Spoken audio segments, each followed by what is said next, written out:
Hey, welcome guys. Yeah, so this is the part of lecture of the analysis. Yeah, so we already finished the continuation and the differentiation. Yeah, so this time let's talk about standard integral in the advanced analysis. Yeah, so basically still follow the routine and the apostle. So I think this part is a really interesting part that you can understand what's really the pure mathematical definition of the integral. So I usually call it RS integral or Riemann integral, and I don't pronounce this. Otherwise, that I may pronounce it incorrect. Yeah. So hope you guys subscribe to my channel. Okay, so let's start. Yeah, so the key in this video, let's just talk about definition. And don't worry, this integral section will integral list will be very short. This okay. So definition. So that's working on a closed interval AB, and define a so-called partition. Okay, so the partition of AB. So we mean we get the finite set. So let's say I define x0 to be A, less than x1, less than x2, up to xn equals to B. So these points is called partition. Okay, and let me define delta xi to be xi minus 1. Okay, so I from 1 to n. Okay, so now we have partition, and for each interval, right, each small interval, xi minus 1 to xi, I can define mi, which is a sup of f of x, defined on this region. Okay. Yeah, so I also have a function from AB to a real number. And I also can define a small mi to be the Refinement. So INF f of x, where x still belongs to the small region. And I can define a UPF, which is called the upper sum. Upper sum is you take each mi, and the delta xi, sum from I from 1 to n. Okay, so I can also define a lower sum UPF. This P is denoted the partition. So I from 1 to n, small mi delta xi. Okay, so this should be very intuitive, right? So somebody give you a function f, and you start from A, you start from B, and then let's say you choose a partition, right? So this upper for each interval you choose the, let's say suprema. This red, the sum of this red is the UPF, and the smaller one.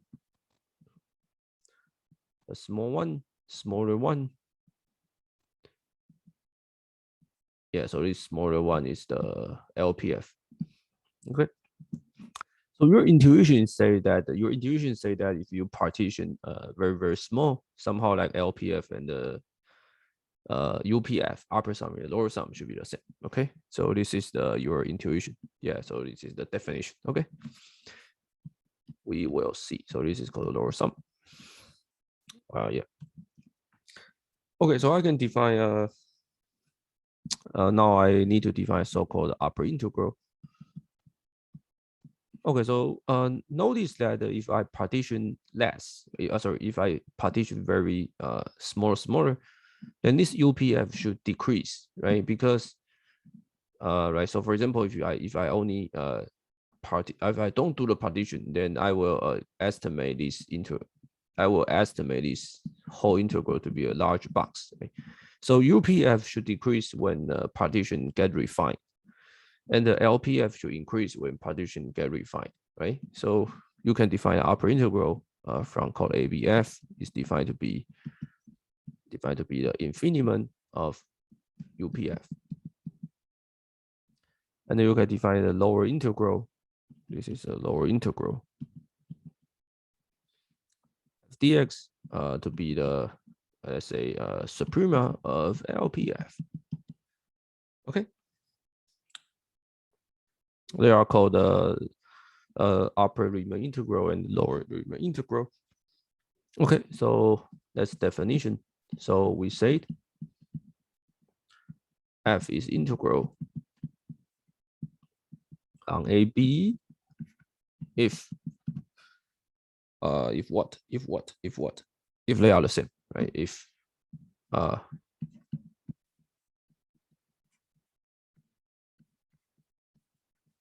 so this is the definition. Means that the upper integral and the lower integral are the same. They call it integral. Okay, so this is the definition.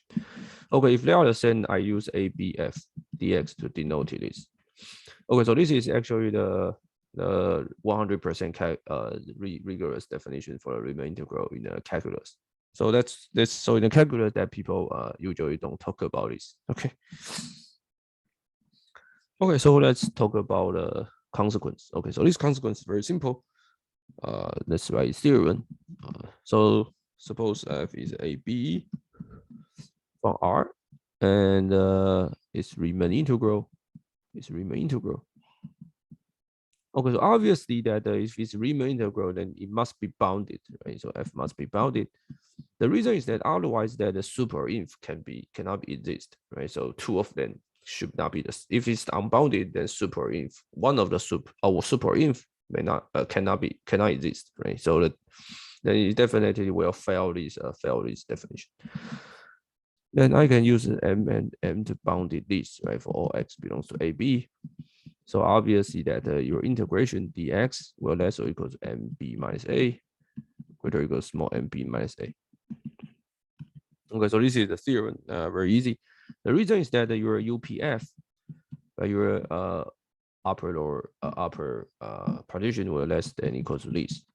And the UPF by definition take the suprema on each interval, so it will less greater or equal to the lower partition and the lower sum and also m.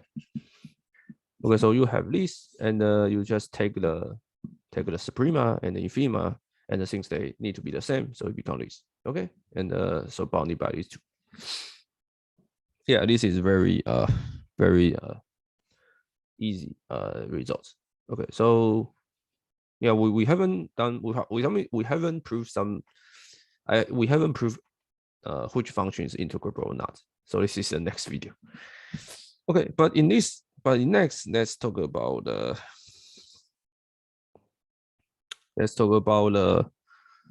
RS integral. Okay, so which the difference is that now I need to add this, so I still refuse to pronounce it. Okay, so this is the previous one just for the Riemann integral. So that's definition of this RS integral.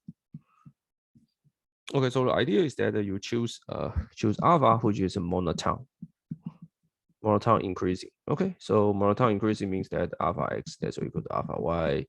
So if x equal to less than y, then alpha x less or equal to alpha y, less or equal to alpha y on AB.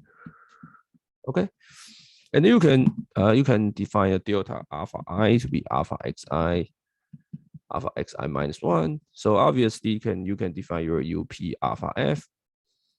Sorry, somehow like UPF alpha, which is the upper sum, right? Upper sum, you can do the same trick. Defined to be mi delta alpha I from 1 to n, right? So this mi is the same as this mi is still sup of in that region, right? So sup of f of x, so xi minus 1 xi, and the small mi is the inf, so you can also define the lower sum.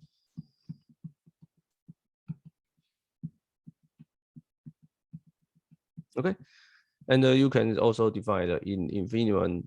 You could take an infiniment of this guy and take the suprema of this guy, and if they are same, then you would call it this is RS integral. Okay, so definition: if the super of this guy is the same, the info of this guy is the same as super of this guy, then we call it the f is RS integral. Okay, so respect. So we need to say something rigorous respect to alpha on AB. Okay. Okay, so somehow like from your understanding, you should guess that this RS integral is somehow like very close to your calculus. So obviously that for the well behavior alpha, this integral should be very easy to evaluate if alpha is simple enough, right? Okay.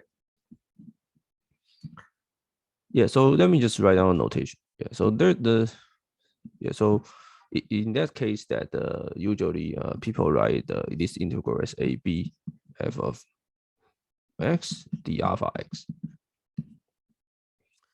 Okay, so actually I think you guys see that you will guess that if I want to evaluate this integral, then I should do AB f of x alpha prime of x dx, right?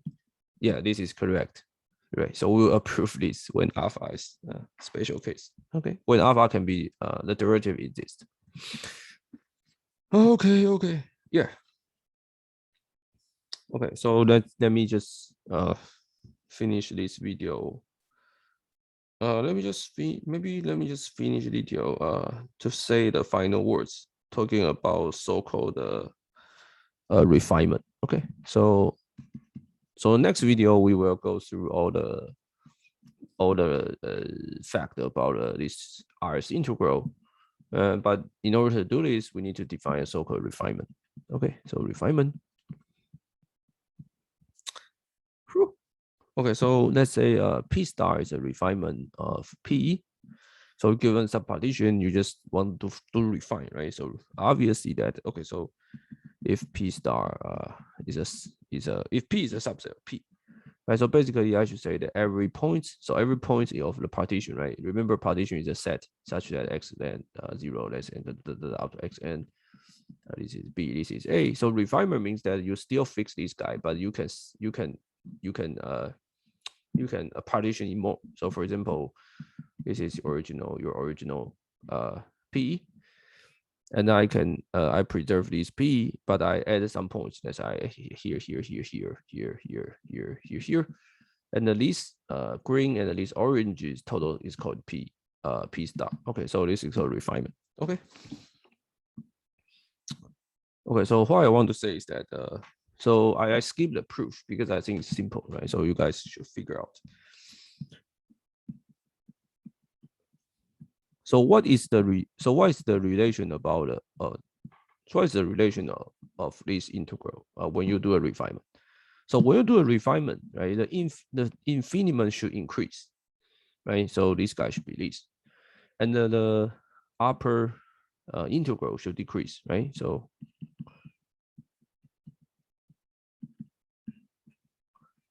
right, because when you do the refinement, the maximum will decrease and minimum will increase, right? So this is the results. Okay. And very good that I don't want to prove this. So this is yeah, basically trivial. So you should write it down clearly if you want to. Okay.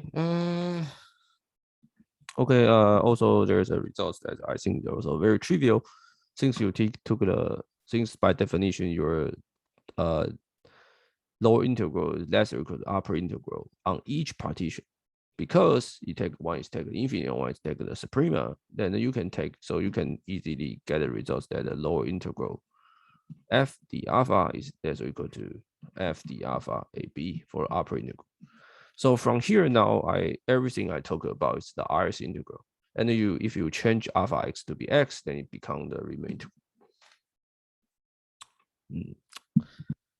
Okay, yeah. So in the next video, we will prove this. I will prove the most important theorem in this video. Sorry, in this integral section, right?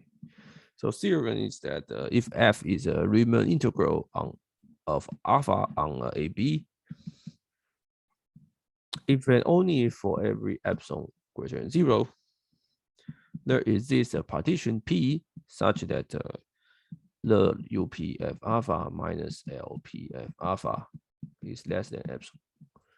Okay, so this is prove your intuition. So in words, so let me say in words say that given arrow, so epsilon greater than 0, when you partition smaller enough, right? Smaller enough, the upper and lower difference can be arbitrarily small. Right, so this sentence just feel like your intuition that when you partition smaller enough, then their difference can be arbitrarily small. Okay, so that's it. And so next video we will I will prove. Yes, very long, right? But I will prove many property of this R's integral.